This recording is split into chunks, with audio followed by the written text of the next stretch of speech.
नमस्कार दोस्तों, स्वागत है आप सभी का हमारे इस चैनल गरुड़ धर्मार्थ पर। दोस्तों, अगर आप भी अपनी लाइफ में कुछ नया सीखने की चाह रखते हैं तो इस चैनल को अभी सब्सक्राइब कर लें। दोस्तों, अगर हिंदू धर्म की माने तो ऐसी मान्यता है कि गाय की सेवा अगर निस्वार्थ भाव से की जाए तो घर में लक्ष्मी का वास होता है।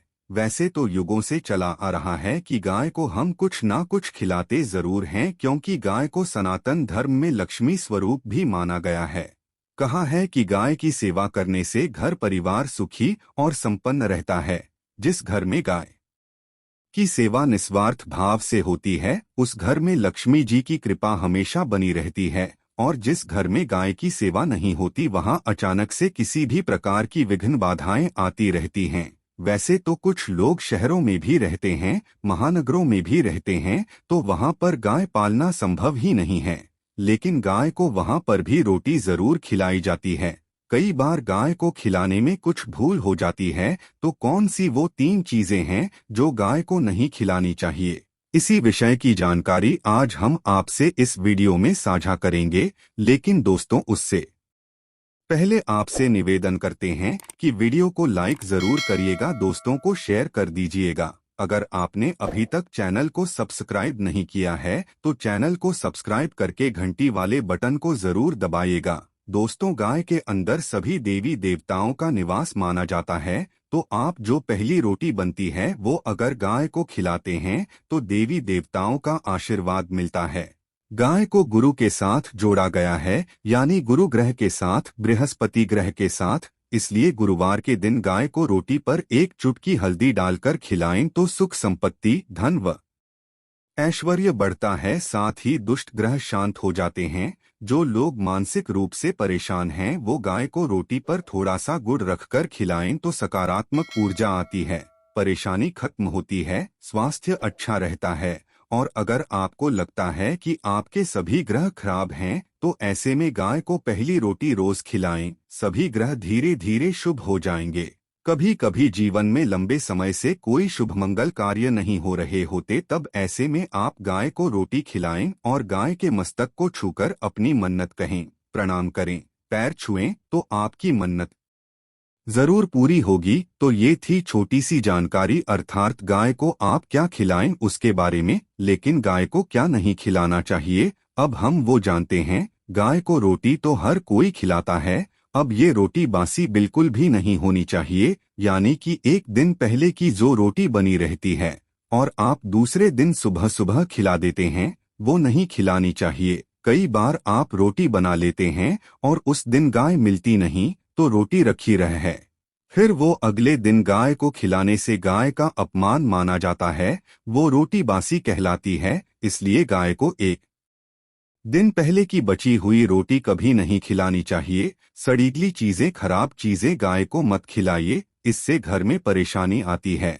अगर आप ऐसा करते हैं तो अपनी आदत को बदलिए, क्योंकि इससे घर में तकलीफ आती है। गाय को हरा हर कोई खिलाता है, हरा चारा आप खिलाते समय एक बात का ध्यान रखें, गाय को सबसे ज्यादा पीपल का पत्ता लोग खिलाते हैं, पर पीपल का पत्ता आप खुद से तोड़कर मत खिलाइए। दूसरी बात, आप घर में सब्जी लाते हैं तो साग आ जाता है, तो उसमें से अच्छी चीजें तोड़कर रख के बचा कुचा आप गाय को ना खिलाएं। आप जो देंगे वो गाय खा लेगी, लेकिन थोड़ी सी कुछ अच्छी चीजें मिलाकर गाय को खिला दीजिएगा तो ज्यादा फायदा होगा। गाय दूध नहीं पिलाना चाहिए, आप दही चावल खिला सकते हैं, लेकिन दूध ताज़ा हो या बचा हुआ भूलकर भी गाय को मत पिलाइए। तो 3 चीजें गाय को नहीं खिलानी है। एक तो बची कुची रोटी नहीं खिलानी है, कोई भी अनाज बच जाए उसे दूसरे दिन गाय को नहीं खिलाना है।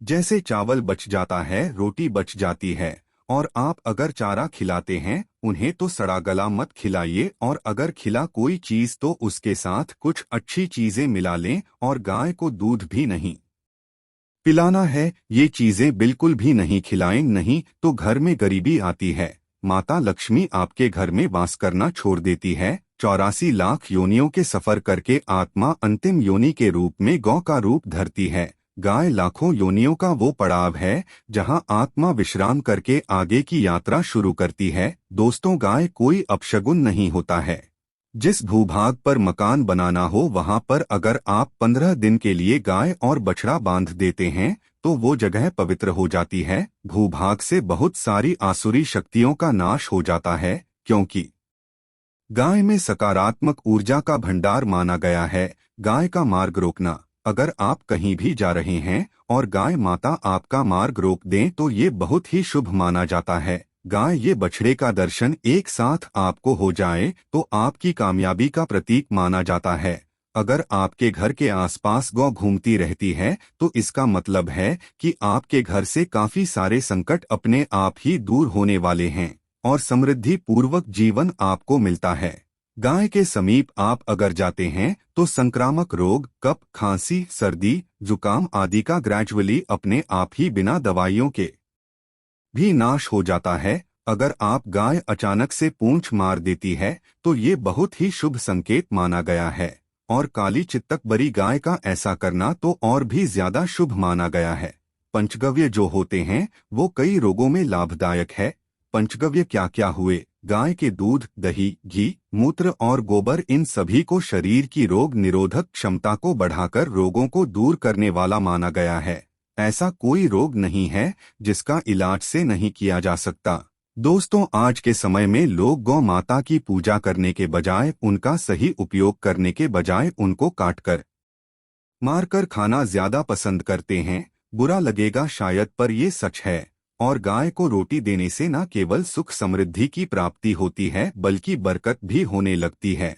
अगर आप गौ को पाल सकें तो अच्छी बात, लेकिन आज के मॉडर्न युग में जहां लोगों की शायद खुद की रहने की जगह नहीं है, ऐसे में गौ को रखना थोड़ा कठिन और महंगा हो सकता है।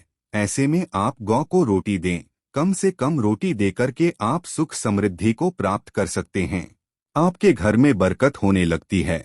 हमारे बुजुर्ग हमेशा से कहते आए कि गाय को रोटी खिलानी चाहिए, लेकिन समय स्थिति के चलते गाय की सेवा हर कोई नहीं कर पाता। लेकिन कम से कम रोटी तो आप खिला सकते हैं। अगर रोटी भी खिला नहीं सकते, जैसे काफी सारे जो हमारे भाई बहन मलेशिया वगैरह में, लंदन वगैरह में बैठे हैं, उनको गाय नहीं मिलती है, वो पूछते हैं कि हम कैसे गौ सेवा करें। आप ऐसा कर सकते हैं कि आप गौ के नाम के पैसे निकालते जाएं और फिर आप चाहें तो कभी इंडिया आएं तो आप गौशाला में दान दे दें, या फिर आप चाहें तो वहीं पर किसी गरीब को गौ के नाम की रोटियां खिलाएं। किसी भी अनाथ आश्रम में चले जाएं, किसी वृद्धाश्रम में जाएं, किसी भी दूसरे सफेद पशु को आप भोजन कराएं। ये भी आपके लिए बहुत अच्छा होने वाला है। कम से कम रोटी जरूर खिलाएं। हमारे देश में कई जगह देखा गया है और कई लोगों का प्रश्न आता है कि हम झूठी रोटी गाय को देते हैं, क्या ये सही है या गलत है? हम झूठा खाना, बचा हुआ खाना गाय को खिलाते हैं, यानी जो बच जाता है वो गाय के हवाले कर दिया जाता है। तो आपको बता दें दोस्तों, रामायण काल में गौ माता को एक श्राप मिला था। उसी की वजह उनके साथ ऐसा हो रहा है। उसी श्राप की वजह से गौ माता में देवी देवताओं का वास होने के बाद भी उनको झूठा खाना पड़ता है। यहाँ तक कि पॉलीथीन्स भी खाते हैं, हालांकि ये किसी भी लिहाज से सही नहीं है। आपको बता दें, वाल्मीकि रामायण में सीता द्वारा पिंडदान देकर दशरथ की आत्मा को मोक्ष मिलने का संदर्भ आता है। जो लोग जानते होंगे वो जानते हैं कि वनवास के दौरान भगवान राम लक्ष्मण और सीता पितृपक्ष के दौरान श्राद्ध करने के लिए गया धाम पहुँचे। वहां श्राद्ध करने के लिए जरूरी सामग्री जुटाने राम और लक्ष्मण तो चले गए और सामान लेकर नहीं आए। इधर दोपहर हो गई, पिंडदान का समय निकलता जा रहा था। सीता माँ घबराने लगी, तभी दशरथ की आत्मा ने पिंडदान की मांग कर दी। अब गया जी के आगे फल्गु नदी पर अकेली सीता जी मुश्किल में पड़ गई। उन्होंने फल्गु नदी के साथ वटवृक्ष, केतकी के फूल और गाय को साक्षी मानकर बालू का पिंड बनाया और स्वर्गीय राजा दशरथ अपने ससुर निमित्त पिंड दान कर दिया।